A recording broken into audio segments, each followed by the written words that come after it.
तर tomato sauce बरोबर खायला ही वडी अप्रतिम अशी लागते।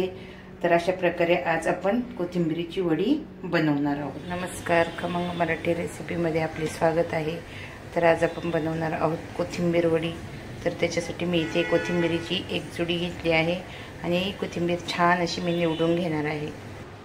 नमस्कार, खमंग रेसिपी मराठीमध्ये आपले स्वागत आहे।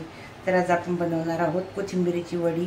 तर त्याच्यासाठी मी एक जुडी कोथिंबीर इथे निवडून घेतलेली आहे।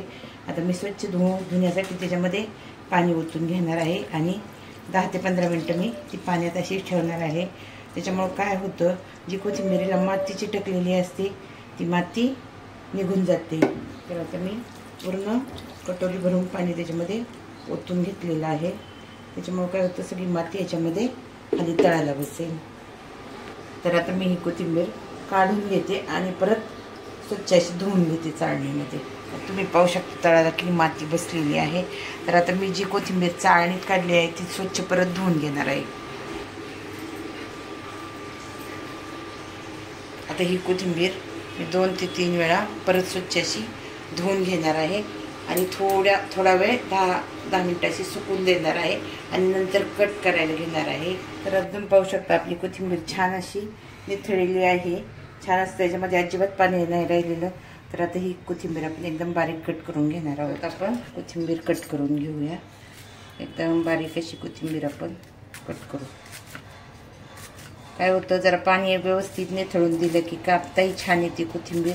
नाही त्याच्यात जरी पाण्याचा थोडा जरी ओलावा राहिला तरी मग ती चांगली कट होत नाही बारीक। अशी खूप छान बारीक कोथिंबीर कट होते। तर सगळं कोथिंबीर कट करून झाल्यानंतर मी तुम्हाला परत दाखवते कट झाल्यानंतर। आपली इथं कोथिंबीर बारीक कापून झालेली आहे। तर आता आपण त्याच्यासाठी काय काय साहित्य लागतं ते बघूया। तर आता आपण इथं साहित्य घेतलं आहे, मिरच्या घेतल्या आहेत 7-8, लसूण पाकळ्या घेतलेल्या आहेत 15-20, गावरान लसूण आहे त्याच्यामुळं लसूण पाकळ्या बारीक आहेत आणि चवीला हा लसूण खूप छान असतो। जिरं घेतलेली आहेत आणि मीठ घेतलं आहे आवडीप्रमाणे। इथे ओवा घेतलेला आहे आपण, 1 वाटी मोठी वाटी बेसन पीठ घेतलेलं आहे। मी याच वाटीने कोथिंबीर चिरलेली मोजून घेतली तर ती 2.5 वाट्या भरलेली आहे, म्हणून मी इथे 1 मोठी वाटी भरून बेसन पीठ घेतलेलं आहे। आणि मी हे पोहे घेतलेले आहेत बारीक करून। हे 2 चमचे पोहे आहेत, जाडसर केलेले आहेत, जास्त बारीक पण नाही केलेले। असं आपला रवा कसा असतो तसं रव्यासारखे हे पोहे मी जाड वाटून घेतलेले आहेत आणि इथे तिळे घेतलेले आहेत। तर आता ही मिरची मी मिक्सरला बारीक करून घेते। तर आता मी जे आपण पोहे बारीक करून घेतले होते ते पोहे याच्यामध्ये पोह्यांची ती पावडर घालून घेते। आता तीळ तुमच्या आवडीप्रमाणे घाला, तुम्हाला जास्त आवडत असतील तर जास्त घाला, कमी आवडत असतील तर कमी घाला। तर मी इथं 1.5 चमचा पोहे खायचा तीळ घेतलेले आहेत। तर आपले तीळ घालून झालेले आहेत। आता ओवा घालणार आहे मी याच्यामध्ये। ओवा जरा हातावर आपल्याला चुरगळून टाकायचा आहे। तुम्ही पाहू शकता हा ओवा घेतलेला आहे। ओव्यामुळे काय होतं, कोथिंबीर वडीला खूप छान अशी चव येते, म्हणून हातावर आपल्याला असा क्रश करायचा आणि मग आपल्याला ओवा घालायचा आहे त्याच्यामध्ये। तर आता आपला ओवाही घालून झालेला आहे। तर आता आपण जो मिरचीचा ठेचा करून घेतलेला आहे तो ठेचा घालून घेणार आहोत। तो आता 1 चमचा ठेचा झालेला आहे। आता तो ठेचाही घालून घेतलेला आहे। आता आपण त्याच्यामध्ये हळद घालून घेणार आहोत। आता आपण त्याच्यामध्ये अर्धा चमचा हळद घालून घेतलेली आहे। थोडंसं छान अशी चव येण्यासाठी आपण त्याच्यामध्ये थोडं लाल तिखटाचा वापर करणार आहोत। हे लाल तिखट मी घरी बनवलेलं आहे, तर हे लाल तिखट मी त्याच्यामध्ये घालून घेणार आहे।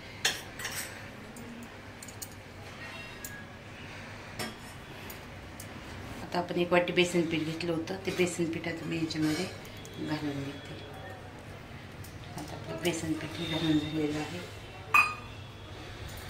आता व्यवस्थित असं हाताने आपल्याला मळून घ्यायचं आहे।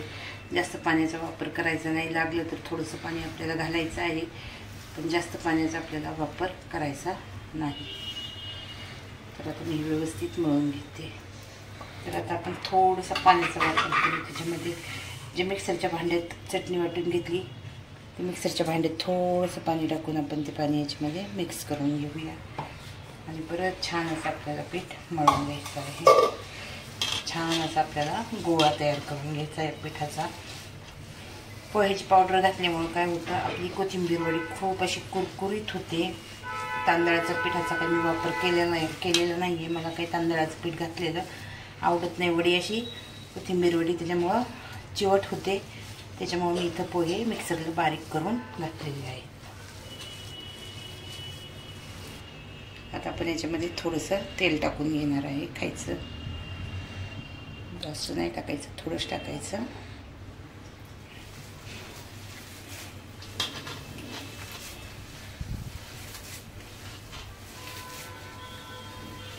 आता व्यवस्थित असं पीठ आपलं भिजलेलं आहे. आता गोळा तयार करून घेते आणि मग आपण त्याच्या वड्या बनवूया.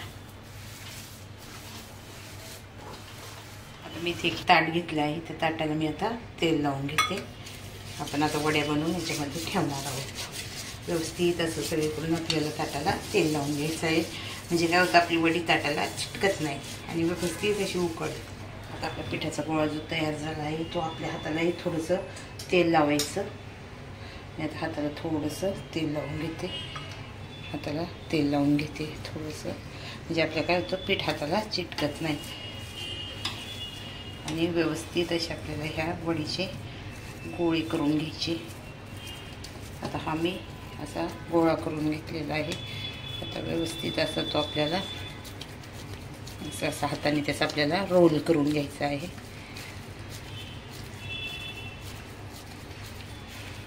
छान असा आपला वडीचा रोल तयार झालेला आहे. तुम्हाला जास्त पातळ पाहिजे असतील तर पातळी रोल केलं तरी चालेल, पण मी अशा आकाराचा आणि थोडासा असं त्याला चपटा करणार आहे. तर आता आपला एक रोल तयार झालेला आहे. मी आता तो ताटात ठेवून घेते. हा रोल ताटात ठेवून घेते. आता आपला रोल अशा प्रकारे मी दुसरे रोल तयार करून घेते. आता अशा प्रकारे आपली वडीचे 3 रोल तयार झालेले आहेत छान असे. तर तुम्ही पाहू शकता. आता त्याला थोडंसं आपण चपटा केलेला आहे. आता मी ताटामध्ये त्याला ठेवून देते. तर आता आपले छान असे 3 रोल तयार झालेले आहेत.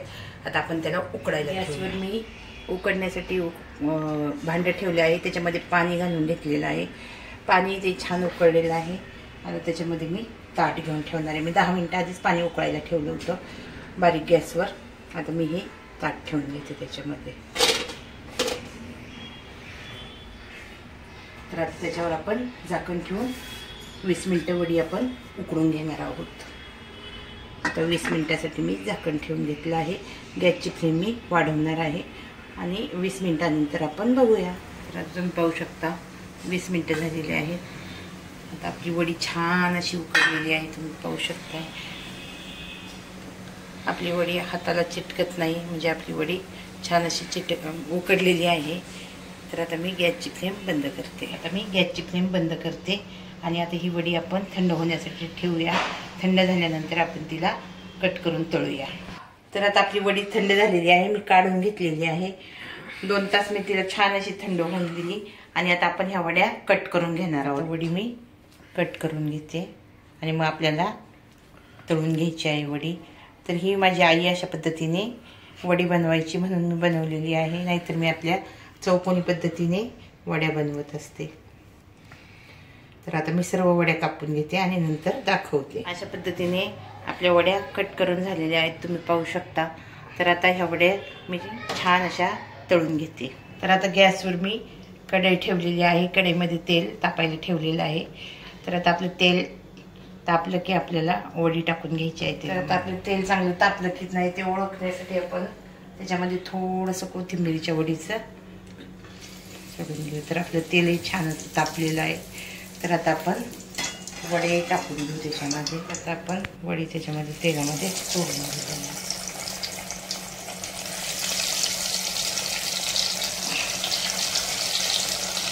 छान अशी कुरकुरीत वडी आपल्याला तळून घ्यायची आहे. तर आता आपली तेलामध्ये आणि वडी बारीक गॅसवर तळून घ्यायची आहे आपल्याला. जास्त हाय फ्लेम करायची नाही गॅसची, एकदम स्लो फ्लेमवर तळून घ्यायची. त्याच्यामुळं काय होतं, आपली वडी अशी छान कुरकुरीत होते. तर आता ही वडी आपण उलटवून घेऊया. छान अशी आपली कोथिंबीरची वडी झालेली आहे. तर चवीला तर एकदम अशी अप्रतिम वडी लागते ही.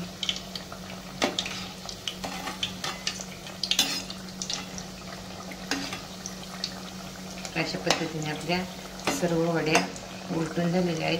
आता खालची बाजू आपल्याला कुरकुरीत अशी करायची आहे आणि नंतर आपल्याला ही वडी काढून घ्यायची आहे. आता आपल्या वड्या खालच्या बाजूने छान अशा कुरकुरीत तळलेल्या आहेत. तर आता आपण ह्या वड्या काढून घेणार आहोत एका ताटामध्ये.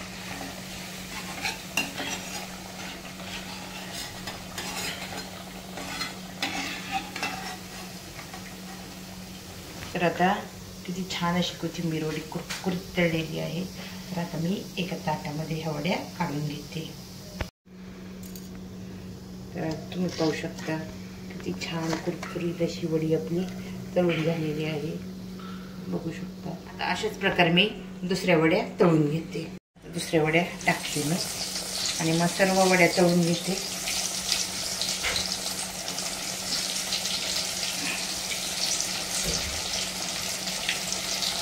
प्रकारे आपली कोथिंबीर वडी छान अशी कुरकुरीत तयार झालेली आहे. तुम्ही पाहू शकता खूप छान एकदम क्रिस्पी वडी झालेली आहे आणि खायला खूप छान टेस्टी लागते.